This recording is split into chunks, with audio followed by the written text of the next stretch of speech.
Let me tell you of the days of high adventure.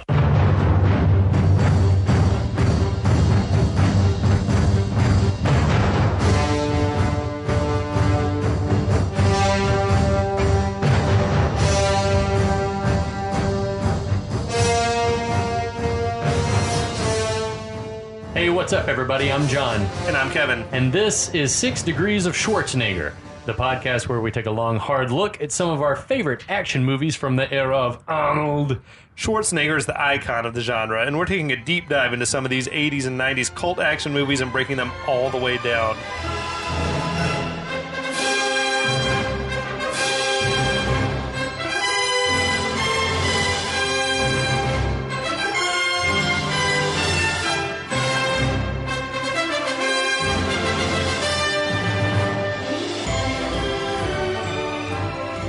Welcome back, everyone, to the podcast. We are pleased as punch to have Kevin's friend Kyle with us. Hi, Kyle. Hi. Yes. No one should have to go through this alone. Everyone needs a friend. Or even with one companion. Yeah, we are each other's support group at this point. I kid, because I'm enjoying this movie and this podcast so far. Yeah. We're talking about Masters of the Universe. And this is episode 2 in our series of, I will admit, a much beloved movie from my childhood that stems from a deep and abiding love that I had for the cartoon and all the action figures, and that was a big part of my everyday life outside of school was playing with those things. So. Me too. Like, they were the only action figures I had. Like everyone else was playing with, like, Transformers and G.I. Joe and all that. It's like a blind spot for me, man. It was He-Man up until I had the He-Man, 90s. lots of He-Man, a few G.I. Joes. Mm-hmm. I played with something called Starcom. Do you remember anything called I do Starcom? not. It was like it was space toys or whatever. Okay. They were pretty rad though. I don't know if they had a cartoon or not, but I thought we could take a moment to reflect on the origins of He-Man. Let us pray. So, He-Man, created by Mattel as a toy line. Right. They wanted an action figure toy. They had passed on Star Wars. Genius. What a great move. So they had then tried to make up for that by making deals with, like, to have Flash Gordon toys or Clash of the Titans toys and Battlestar Galactica toys. And they all Interesting. bombed. And they realized we should just make our own thing that we own, the creative to. Now they're Mattel, they're internal research. So what little boys wanted were big muscles and power. This was the 1980s, after all. Of course, man. So He-Man was sort of inspired by the Conan the Barbarian aesthetic. Right. Is there a more misogynistic name for a character ever Than He-Man? He-Man? Had to really hammer it in there. It is, though. It sticks in your head, doesn't it? Yeah. It's effective. It's catchy. For like a 10-year-old boy? Oh, sure. He-Man. Yeah, no, it's the perfect power fantasy for a little kid. Yeah. I mean, Superman was taken already, And our listeners at home would not know it, but like the way that Kevin just said it, it was like sort of a reverse uppercut. He-Man! Like pump you have that to fist. do. Yeah, baby, you have to. So the toys dropped early in 1982, right about the same time that the Conan movie came out. Perfect timing. It was great timing. It was like instantly Yeah. popular. The original toys, they were packaged with little comic books, which I do not recall. That's where like the storytelling began. Their excuse for like how they had like a character that looks like a skeleton or a skunk or and a right. beast man. And they felt like, how are kids supposed to play with this? Like, what's the story? Like, yeah, what is everyone's motivation? What's the world like? What's going on here? So then they realized they could do even better with a cartoon series. Right. So that followed in fall of 1983. It was basically just a way to market the toys. Right. Right? So genius, because I think you weren't allowed to... There was some sort of rule like you couldn't advertise toys during certain hours, or you could only advertise so much. And they're like, well, what if we just did a whole show that's all one long ad? That's genius. They're like, no laws against that. That guy got a raise, Dude. and a promotion. Absolutely. So like that whole the Prince Adam alter ego and all that was a creation of the series. Right. It's obviously missing from the film. Right. They were also, I don't remember this from the show, but they were like the humor and like morality lessons or whatever at the end of the show, like G.I. Joe style. I don't recall that in He-Man, just watching it, but apparently they were in there. That was like every cartoon of the 80s, though. Yeah. Like they just to get past like standards and practices, they had to have like a lesson for kids. You're like busting heads for 20 minutes. Then at the end you're like, and don't do drugs or whatever it is. G.I. Joe also like relaunched right about this same time with the same sort of formula, like a series and a new line of toys and the little morality lessons at the end, which I fucking love the G.I. Joe show. Oh, yeah. You know, it's funny, though, Kevin. I was thinking about this because you mentioned Conan the Barbarian, and I'm like, there was like a small stretch of time where barbarian stuff was like, sword and sorcery was like at its apex within sort of pop culture. Like Golden Axe. Yeah, and like, what was it? Ator the Fighting Eagle. I don't know if you ever saw that. Or, of course, Beastmaster, the actual masterpiece of the genre. That was the first ever podcast that John came on, was when we broke down Beastmaster. What a joy. Amazing. Which was obviously... Yeah, Conan, I think, was at the crest of that wave. Yeah. Or even the Excalibur movie. Yeah, of which course. was fucking rad. Yeah. I love that. I mean, maybe Clash of the Titans is sort of the genesis point of all of that. True. But it's interesting that, like, there was a small sliver of time where shirtless muscle men captured America's hearts. I mean, maybe. Most of them were flops. And we never looked back. Right. Yeah. No, it was amazing to me. Yeah, it's isn't so much of life in general as just timing. Like we were at the right place at the right time with the right idea and caught lightning in a bottle or whatever. Yeah, 100%. There was then She-Ra followed. Yeah. They had a toy line for Girls. He-Man for Girls launched in '84. They had their own series, TV show that came out in '85 and has been reborn on Netflix, right? Now the brand by 1987 had kind of plateaued. And they thought, okay, we're going to do a movie. It's going to like re-energize the brand. Didn't really work out that way. The movie like just strayed far from the mythos and the look of the cartoon as well. One would probably argue the movie may have killed the franchise, actually. I think it did more harm than good, right? For certain. They said it caused a further decline, really, in the brand. Then they tried to... Mattel like relaunched He-Man in Space in 1989, which I do not remember. I vaguely remember. I think I had moved on to other toys. I was like one of the lost I was heavy customers. Ninja Turtles at that point. Fuck yes, dude, Ninja Turtles. I had an action figure of the He-Man New Adventures, and it was like they gave him blue pants, and they cut his hair. Yes, they gave him an updated look. Yeah, he didn't have like the page boy haircut anymore. The feathered hair. Yeah, he had like just like straight back, sort of shorter hair, and like he had like one sort of like thing across his chest. I think I remember that too. Yeah. It was like sci-fi He-Man, as you say. But like, I never saw an episode of the cartoon at all, but I had one of the toys. They've relaunched again and again over the years with various reboots. I think there's a new... And they're about to do it again. New one coming on a couple of weeks. Is it Kevin Smith? Yeah. Okay, so... I'm actually excited about it. It looks, the voice talent is like, it's an all-star cast. Who's on it? All right, so let's start from the top. So... I have no idea who's He-Man, but I know Chris Wood. He was on Supergirl. He played a character called Mon-El. So there you go. Okay. Lena Headey is in it. Who is she? Lena Headey was Cersei. Well, I mean, I know who she is, but who is she playing? This doesn't say, so I'm going to guess. I'm going to guess she's Evil Lyn. She's got the evil persona down, Pat. Who else? Sarah Michelle Gellar is Teela. Yep, it's cool. You know Skeletor, guys, bring it. Yeah, you have to give that tidbit out. Oh, that's Mark Hamill, who I'm sure voice talent as well. His Joker. Oh, sure, yeah, it's so good. Everyone loves it.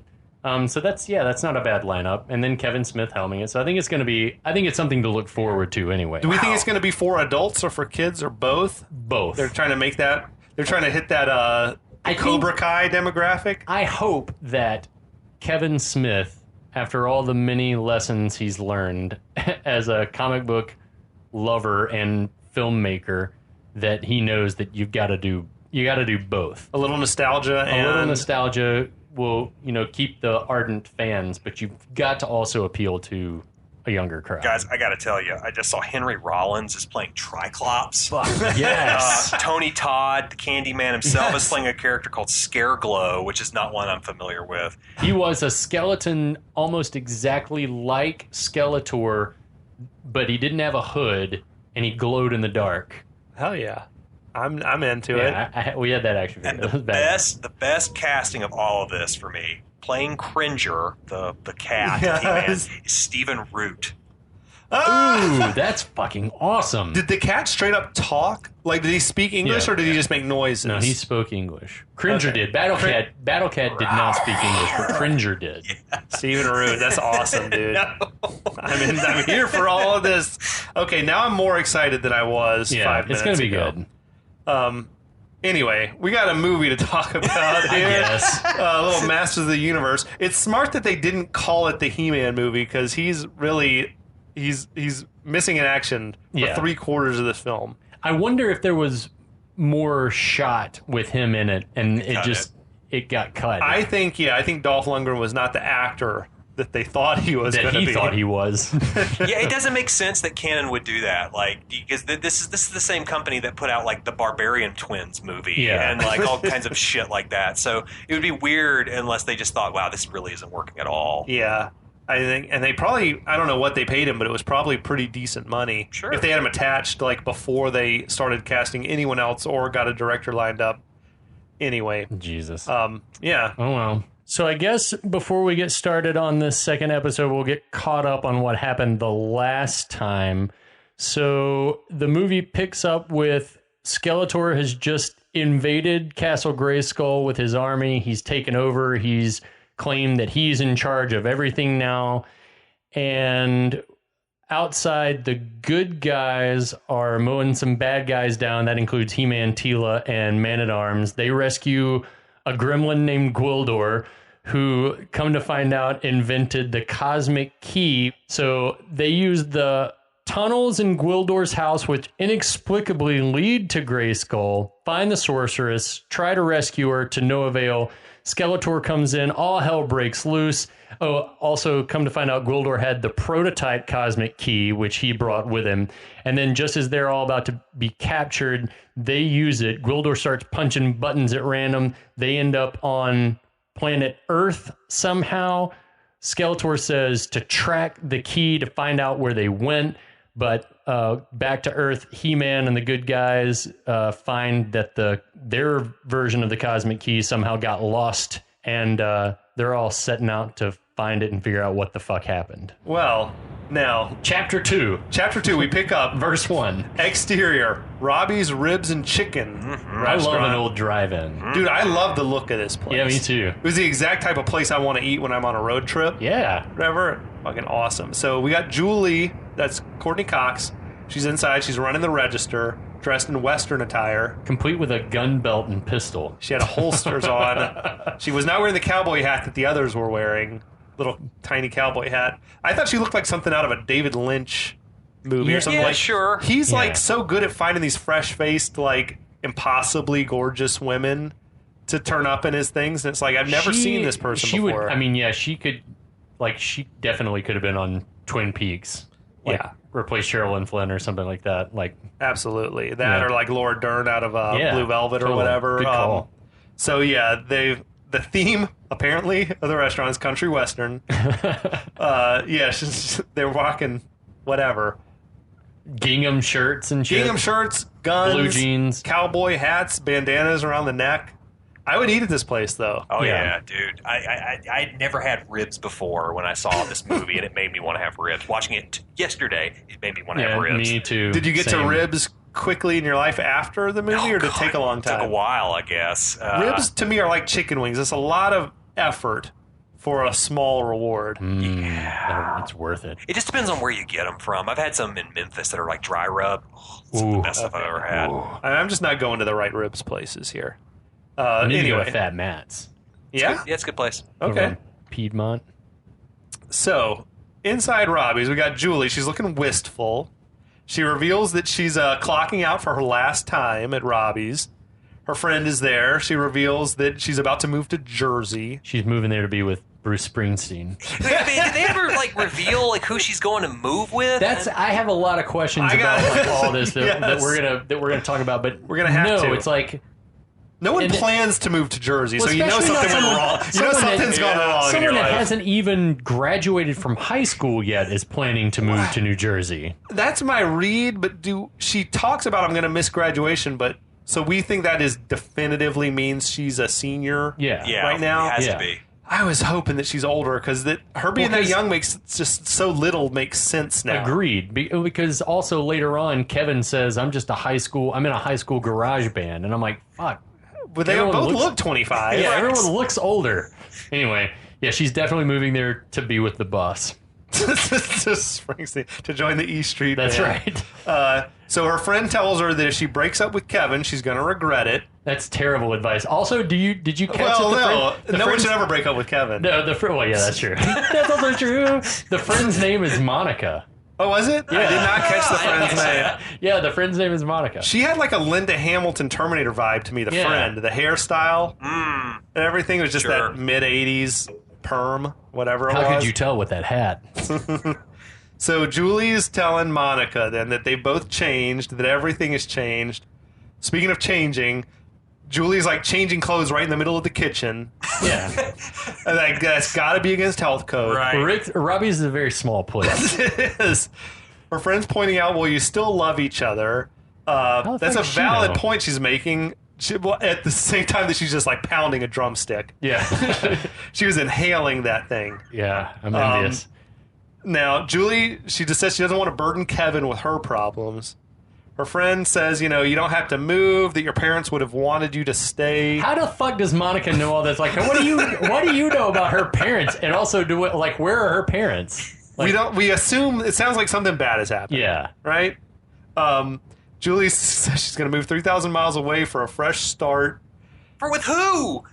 Yeah. I don't know. I keep thinking it's like There's maybe gotta she's be got family. She has to But that's never a cousin. spoken. No, it's they never never mention said. of an aunt or anything. I mean, You got to uncle. give us something. Like, why not move to? And that's another thing is that we sort of establish is that like it must come from a wealthy family to be 18 years old to just be taking whatever money she's got and just move all the way across Sure. the country. It raises so many questions. First is what's going on with Julie's denim jacket. That thing It's has got like hot. just dozens of metal studs, like Yeah. the buttons It's from a pair of awesome. blue jeans all over. It's got like that leather patch that you get on the waist up around the collar. It's fucking rad. It look for had that now. belt loops on the collar. You pay top dollar for that now. You think? No. But back in that day, I bet it was like the shit. Yeah. Anyway, there's a car honks outside. It's Kevin. She's come to pick Julie up. Kevin and his cargo van are waiting out there. It's the pretty same. sweet. It's the same exact shot that was in the Establisher. Like in the Establisher, the van was sitting there as well. Even the same customers were walking back and forth. So I'm like, they clearly stole a piece of that and used it. Right. There's a certain cool factor, I think, in having a van like that back in the 80s. Oh, definitely. It's like the Shaggin' Wagon or Yeah. whatever. It reminds me of Styles in Teen Wolf. Yes, Styles van. dude. Or in Fast Times at Ridgemont High, yeah, dude was yeah. rocking a van. Yeah. The dude playing Kevin, Robert Duncan McNeil, he looked like some type of a hybrid of like every 80s teen idol. Like if you took him into a Yes. laboratory, it was like Anthony Michael Hall plus Jason Bateman with a little Andrew McCarthy. Well, you know what's funny is as I was watching this movie, I was like, I know I've seen that guy in something else. Had you? Yeah, he was on every episode of Star Trek Voyager. Okay. He was- I never watched those. It's terrible. It would have been but- 10 years later as well or something. Yeah, probably. it was in the mid '90s. He played a character called Lieutenant Paris, and then now he's like a producer of TV shows. He like helped create Chuck and a number good of for other him. shows that are debuting here and there. So yeah, he's a big wig now. He was for him. That's bumping. awesome. He was bumping the song "Living in a Box" by the band "Living in a Box."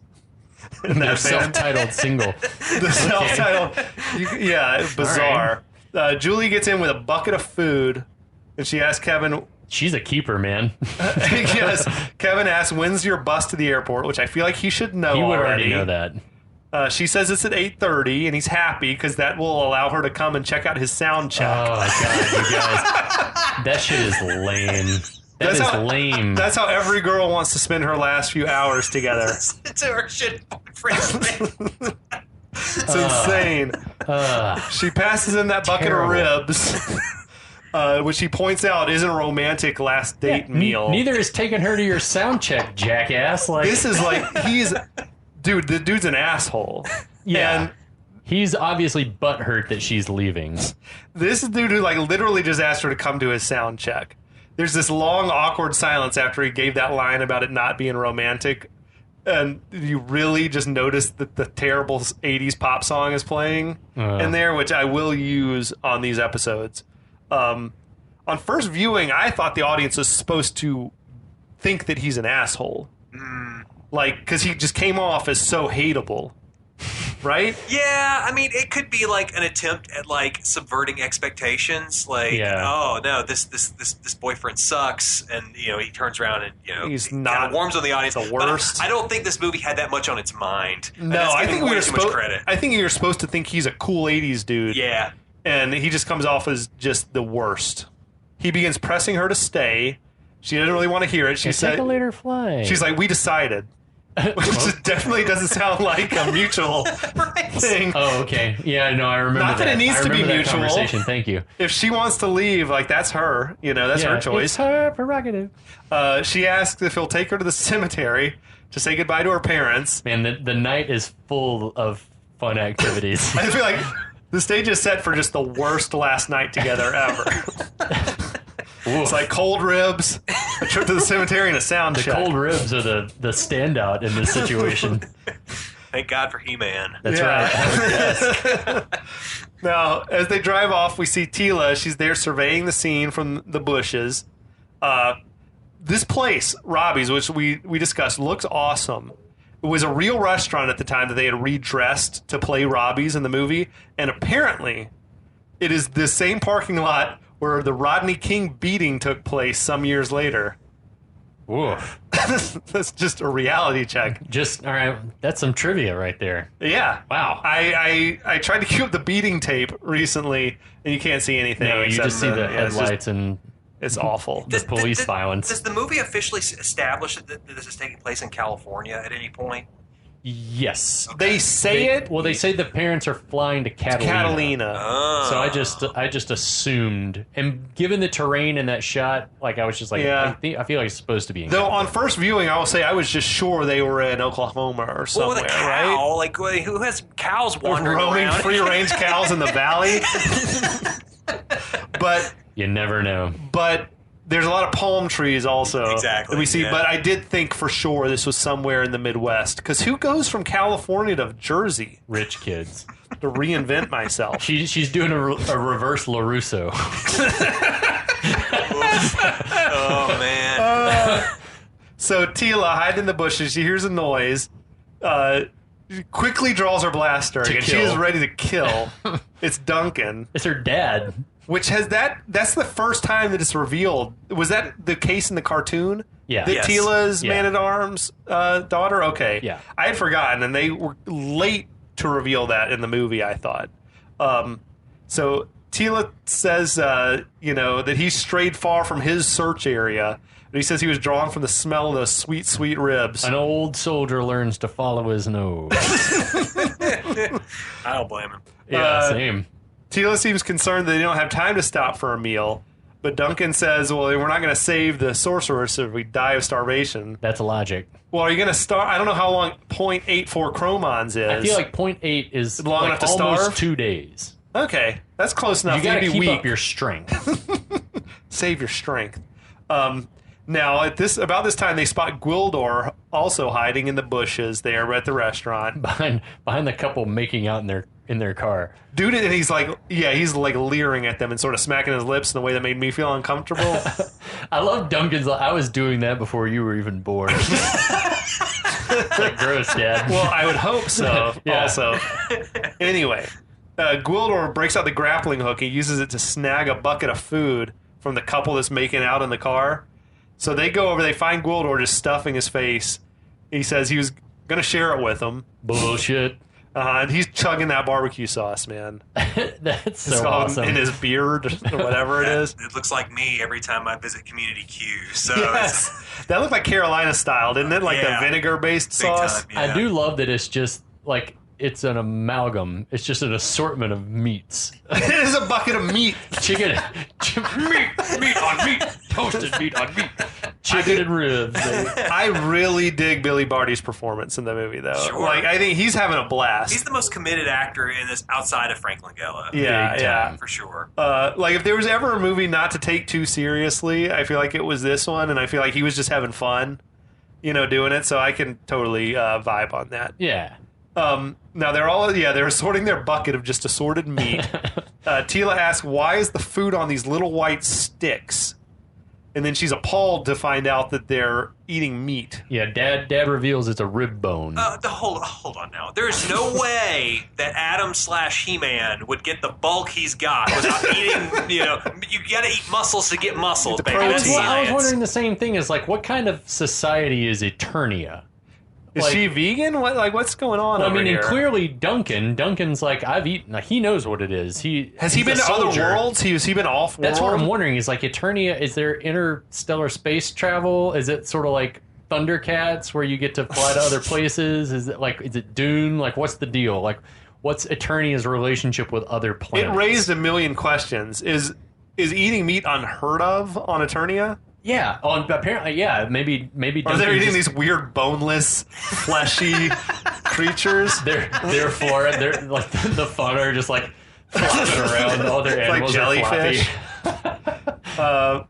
Anyway, yeah, she comments this is a barbaric world. I think Duncan gives her the advice: never think while you're hungry. Good advice. So Tila says we got to get back to searching for the cosmic key. Now, over at the cemetery, Julie is confiding in Kevin that she feels like it's her fault that her parents died. She says, they were planning to go to the beach, but then she bailed on them so she could study. So she could hang out with Kevin. Is that? Yeah, she says, I No, bailed. I thought she said to study. Yeah, but she hung out with Kevin. Oh. I like that. Which I love that dig. She's basically like, well, I did it to hang out with you. That gives a reason why she doesn't want to stay with him. Yeah. I thought like if they had been like fucking, and the parents crashed their plane, then it would make sense that she couldn't look at him anymore. Yeah, she was like, ditched him to hang out with your ass. They were probably going to the fucking Catalina wine mixer. Was what I was thinking from Step Brothers. I like that they're just having this conversation now, by the way. Yeah, we never have talked about this. Buried for months, probably. How long? Yeah, the year on the tombstones was 86. So I don't know how early this is, if it's graduation time of 87. Yeah. It's been at least then 5 months I'd or say so. it's the spring of junior year. Is when they passed? 86. So it's been a full year. Yeah, I think so. Okay. So Kevin points out her parents wouldn't want her to blame herself, which is probably true. Right. Julie says she just wishes she could change things. Kevin says that only happens in fairy tales. That is some industrial strength foreshadowing. What? Also, like the worst possible thing you could ever say to someone at a cemetery. Yeah, nothing changes. Yeah, nothing ever changes. Just internalize this. Deal with it. We're late for my sound check. We gotta get to the high school, babe. So as they're going to leave, they stumble upon the cosmic key. It's like in a crater in the Beeping cemetery. and glowing and throw it up steam. Yeah, how did shit wind up there? We don't quite know. It's not for us to know. They're both immediately like intensely happy. Whoa! And excited. What the fuck is this thing? I get because he's a douchebag who doesn't really care about her parents, but she was immediately like thrilled at finding this thing. That's whatever it is. The quality of Gwildor's design. The tone of the scene just changed on a dime. Yeah. Dumbass Kevin, he says it's a Japanese synthesizer. Yeah, they accidentally hit the play button, so it starts making music and lighting up, and then immediately he's like, "Oh yeah, I've seen this." I did dig the sound that the cosmic key made, like the Yeah, it was pretty. It was actually kind of sweet. So Julie's like, "Well, we better give it to the caretaker." He's like, "Fuck no, he just keep it for himself." So Kevin logic is like, "I should keep it for myself." Yeah. Like, Ain't that America? No, we cut back to Eternia. Evelyn is telling Skeletor that the cosmic key has been activated. That they've got a bearing on the location. How close? It's within a parsekion. Okay. Whatever the fuck that means. That's also just like straight Star Wars plagiarism, right? Parsekion. Anyway, Skeletor says get a lock on that location and send a team of mercenaries. So I think it's parsec eon, which even doesn't make even more sense because parsec eon, an eon of parsecs. That's the long. It'd be a long way, right? Anyway, yeah, it doesn't make any sense. Now back on Earth, He-Man is kind of skulking around. We finally, where the fuck has He-Man been this He's been whole missing. time? It's the most conspicuous looking shit you can imagine. He is in a residential area dressed like that. He's a jacked like 6'4" dude with a cape. a sword, and a pair of bikini briefs. And he's like trying to blend in. Now, at the high school... And that's it. That was all of He-Man you get. That was what we get for now. That's our dose of He-Man. Thanks. At the high school, Kevin is playing with his synthesizer while Julie looks bored. Sounds right. Kevin sucks. He's like a child. I have to say, though, his setup is badass. You were digging it? Yeah. It's a Fender Rhodes and the Rhodes Chroma Polaris, which you can't find. Like, you can find the circuit board for it, like rebuilt circuit boards, but to find that keyboard, the one that's on top that he's playing on, is almost impossible to find. So is he another rich kid? Probably. Or is he making bank? He might be a hardworking musician. His band, Illusions. That's a great 80s band name. The director right? said that was the name of his high school band. That's awesome. Illusions. Goddard. I love it. Sounds like a strip club. Sound checks are boring, by the way. Sound checks fucking suck. Well, Kevin's like, hey, Julie, listen to this. And then just play some dog shit. I think he's trying to play whatever the sound was he heard from. Oh, is he already trying key. to riff that Tears for Fears? Which is a killer riff. Yeah, it's badass. What do you think? He says. She like goes along with it. Now he just grabs the cosmic key, starts to play it some more. It's generating this like kind of trippy light show up in the air, which I did dig that effect throughout. I guess though Goldor put some built-in speakers on that. I'm just like it has an it integrated speaker apparently. Yeah. On Eternia, the baddies are like able to zero in on the location of the key now. This dude who looks like a middle management Destro. Yeah. Who was up That's on the awesome. He's like dude. got a silver like chrome dome. That is awesome. He's working the tracker. Destro. That's amazing. Skeletor asks Evelyn if she's assembled the mercenaries, not noticing that they're standing right beside him already. Yes, sir. Like they are right there. Evelyn introduces them. So we got Blade, who's basically human. Has a sort of a weird chin strap headpiece on. He looks cool. Chainmail. I had the action figure of Blade. Was he a real character, No. or was he from the movie? It was a movie set of action figures. That's oh shit! cool. Were they more human proportions? No, they were about the same size. They were like just real bulky. Yeah. But Blade was one of the ones I had because he had swords. So this guy is played baby. by the actor Anthony DeLongis, who played Ketchum in Roadhouse that we did recently. The dude who drives Bigfoot in Roadhouse. But he was like a real swordsman apparently, and he like choreographed all the sword fight stuff for the film. Oh, great job, Anthony. Way to go. Grade A. Also, like apparently that costume, the chainmail, was like the real chainmail, not the Bennett from It's like Commando 50 chainmail. pounds It's like worth. a 50-pound costume that he's wearing. Yeah, we had Salrod, this reptilian sort of looking thing with armor and a helmet, who had, I thought, by far the coolest look. Easily. Yeah. He had this sack in his neck that would That expand was and badass. contract. That effect was cool. Yeah.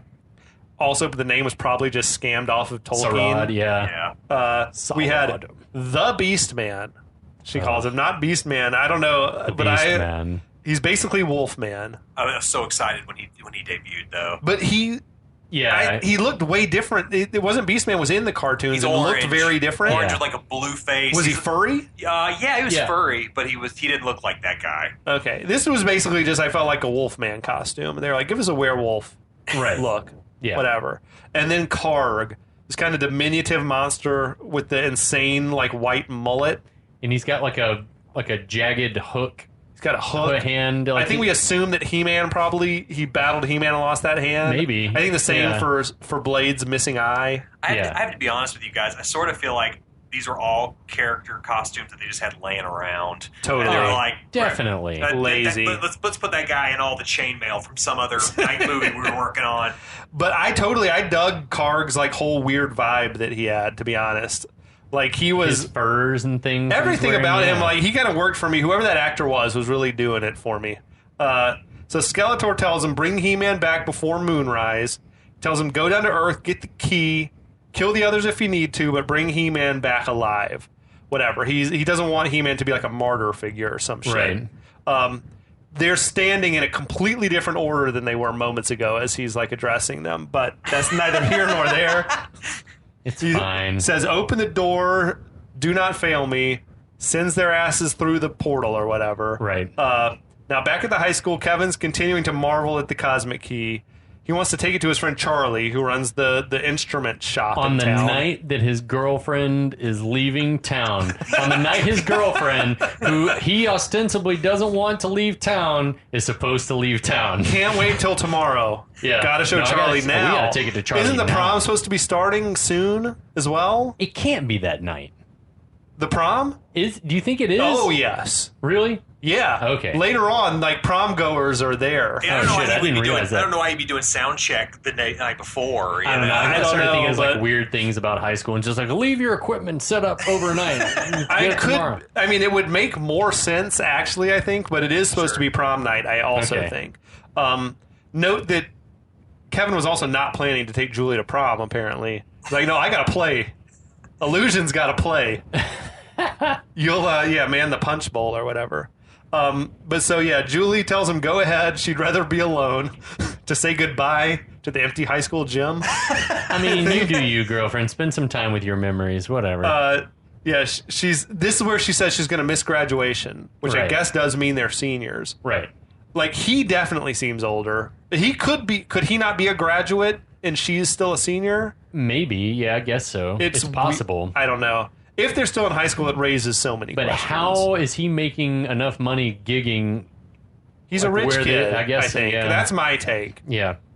Has she just been living by herself? That's what I'm saying. Is I Then guess since her- the parents died? Yeah, she's been living in the house. I guess her How? parents left her a bundle. They must have, because they were rich. They I must would have think left her if she's a shit tons of money. minor, if she was 17 back then, how would she have... Yeah, I mean, She's supporting herself off the Robbie's rib wages? I don't know. should be shunted off to some family out Someone somewhere else. Yeah. She'd have to have an adult, I think. Maybe she's got an uncle that's a lawyer out in Jersey that's Sure, taking an care of estate all this lawyer. shit for her. I don't know who. The same one who sabotaged that plane. Yeah. So Kevin It took a dark turn. Kevin is hesitant to leave, but he does it anyway. Yeah. Leaves her there alone. She's like desperately would rather be alone than around him. Yeah. She's like, And oh, he's thank being God. real pushy, like, you wait right here. Don't go anywhere. Like, whatever. Julie looks at her locket where she's got pictures of the parents in there. She hears a commotion off screen out in the lobby. We see the mercenaries and a few miscellaneous soldiers have popped through the portal. Julie thinks maybe it's Kevin playing a prank on her. Or Carl the janitor. Carl the janitor. Play a prank on a student. That'd be fucking twisted. But anyway, Carl's an asshole. out in the lobby, we got the custodian, Carl. He pops out to investigate the commotion, and he just gets dealt Hey, with. you can't be here. Wolfman, like, roughs him up. It's odd that the custodian's wearing a letter jacket. Right. He went to school Creepy. there. He went to Central Oh, no High. doubt. Still living his He's like Al Bundy. past. Like, I scored 4 touchdowns in a touchdowns. high school football 4 game. touchdowns. It's a state record. Yeah, they throw Carl through the door and burst into the gym area. Right. Julie runs to take cover behind the stage. I feel like if this happened to me, my reaction would be like, just what is this LARPing bullshit? Like, do you assume there's real creatures and monsters? This is the point where I get like extremely disappointed in the scope of this movie, because it's like you go Yeah. from like Universal, Eternia, magic stuff that doesn't make any sense, but at least like it can tickle your imagination a little bit, to dudes in costumes walking around a high school gym. And It's like Dragon Con. It feels like Dragon Con. Yeah, it feels a little cheap. So Saurod and Beastman just start shooting at her. They start a fire in the gym. I love that the theme of the prom seems to just be anywhere but here. Because there was like a Big Ben, an Eiffel Tower, Yeah. pyramids and palm trees, and, Right. a pagoda. Yeah. There's like the Leaning Tower of Pisa is in there. Fucking weird, dude. Karg says stop shooting. She might be able to lead us to the key, you Oh, guys. yeah. Good call. He's the brains. Now, as they surround her, Julie, she scurries under the stage. I love the shot of Beastman tearing through the streamers and tinsel. Like the up shot of him as he's like waving violently at the tinsel. It's like, what? Blade is just stabbing at her blindly, like through the stage. Right. So I think the orders of don't kill her have just gone out the window. Also, they're back to kill mode. She throws that bucket of ammonia or whatever in Wolfman's face, or Beastman's face, yeah. Beastman's face, and then escapes. Outside, He-Man hears Julie screaming for help. He runs to her. Julie flees into the junkyard. Is anyone No else place safer. Is anyone else dubious that the junkyard is right next door to Central High School? I don't know. This is like Backlot USA. Oh man, guys, I love a good backlot, especially one that like uses the same sets over and over again. Yes. That's rad. I'm a fan. So the baddies just follow her into the junkyard. They're searching for her in there. He-Man finds her and scares her, but he convinces her that he's here to help. He was like, he had a weird delivery. It was just that, don't be afraid. Well, it's because it sounds like he can't speak English. Like English is a second language, which maybe it was for. I think he had a Swedish accent. Yeah, he had a 'cause pretty he's heavy from- accent at the time. He's Yeah. like, don't be afraid. Don't be afraid. I won't hurt you. I won't hurt you. He's just a big jack dude in his underwear who just grabbed her, though. But it was like that dude we talk about every Schwarzenegger movie. Has a Yeah. scene where Arnold just grabs a woman and tells her, don't worry, I'm not going to hurt you. I'm not gonna hurt you. This imposing guy. It's like huge, Yeah, yeah. you're right. Cool. That's fine. So for some reason, he picks her up and carries her and lays her down in a pile of garbage. You know, like, and gives her a gun. Tells her, here's a gun, defend yourself. Why did he pick her up? I don't know. I don't know either, man. Not like, come over here and sit down. I will set you amongst the garbage. So, he easily takes out Stormtrooper number 1 and grabs the dude's blaster and then just starts laying waste. Again, to the whole weapons army. are all so big and clearly very heavy. It's like he's struggling He's to like wielding them. Oh god! So Saurod's about to shoot He-Man, but Julie notices and she shoots Saurod, whose armor maybe saved him. It I looks like, guess. I thought he shot the gun out of his hand or something. She shot the gun out of his hand, or he shot the gun out of He-Man's? He shot the gun out of He-Man's hand, and then she shot Saurod, and it like banked and caught him, and he At fell least, or something. okay. I don't know. I don't know what's happening. But yeah, Beastman grabs He-Man. They start to grapple a little bit. He-Man knocks him down. Blade pops out, gives a little display of swordsmanship.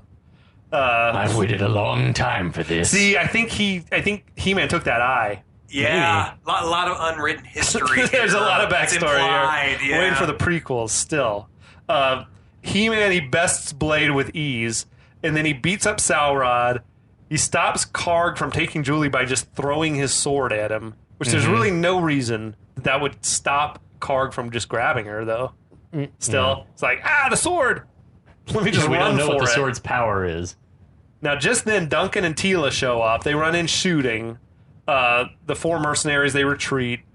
He-Man tells Tila and Duncan to follow those baddies because they must have a portal back to Eternia. Right. Which is a good point, right? Yep. Is the portal just open in the high school somewhere? It has been? It has opened to in be. the lobby. They don't have a key No. to get back. Nope. So I guess the portal is just sitting there open. Anyway, He-Man tells Julie he needs her help. Cut to Charlie's music shop. Kevin has arrived. He's just Jimi Hendrix is blasting, which caught me off guard. Yeah. So I'm like, wait, yeah, this is a weird music choice. Like you have a good song, like a classic rock that seems like it probably would have Charlie's been got expensive. good taste. Well, yeah. But it's like looped. It's like the same like 10 seconds. Oh. Do you remember when Kevin said he was going to be gone for 15 minutes? Yeah. Like however long ago that was. Charlie says to him, I heard you were good last night at Club Zero. And Kevin's like, thanks, no, man, we're going to be better tonight. See, so prom is At the tonight. prom. At the You're going to prom. rock this high school prom. A waste of time, though, the viewer's time. Just Yeah. weird lines Yeah. that amount to nothing. We're supposed to respect him as a musician now. His I chops. Charlie thinks he's good. Yeah. Kevin, he shows him the cosmic key. Charlie just immediately bullshitting. It's like, oh, I've seen these before. It's Japanese. What? Bullshit. Is he just pathological liar? Like, I don't know why he leaps straight to lying about it. Oh, Charlie. But they have the same line of thought that it comes from Japan. All the best Yeah. stuff comes from Japan. That's right. This is the 1980s. Kevin assures Charlie that he's wrong and shows him how it works. Charlie's mind is blown, though, by the light show. Dude, yeah. Charlie wants to buy it off of him. Says, and he wants to know where he found it. I've never seen anything like it, he says, which is just immediately flies in the face of his, I've seen I've these seen before. this before. Kevin tells him it was in a crater, and I found it in a crater in the cemetery. I love Kevin's honesty. He said, I hoped you would know what it was. Kevin fiddles with it some more, and Charlie remarks, Oh, Mr. Pitch Perfect. Can confirm he did hit a D sharp. Oh, yeah? Are you Pitch Perfect? No. As well? No. I thought you were for some I reason. have good relative pitch. Okay. Yeah. Explain to the audience what means Pitch Perfect. Yeah, having perfect pitch means that you hear a note and you immediately know what that note is. We know that's just going to be important later in the film, apparently. Because otherwise, there's really no reason for it. Now, does it mean you can memorize something from hearing at a time or two? Not necessarily, but you would know exactly like you could remember the notes, maybe. Right. Okay. Now, the pair, they notice a flurry of fire trucks zooming past the shop. Charlie turns on his humongous radio that he has. It looked like it had a TV built into it, maybe. Yeah, it was like one of those. They hear there's a fire at the high school. Kevin's thinking, oh, shit, that's where I abandoned Julie. On her last night in town. What? Yeah. What's going to happen? Kevin runs out of there to investigate, and that's where we will leave you. Oh, my gosh. The suspense is really ramping up.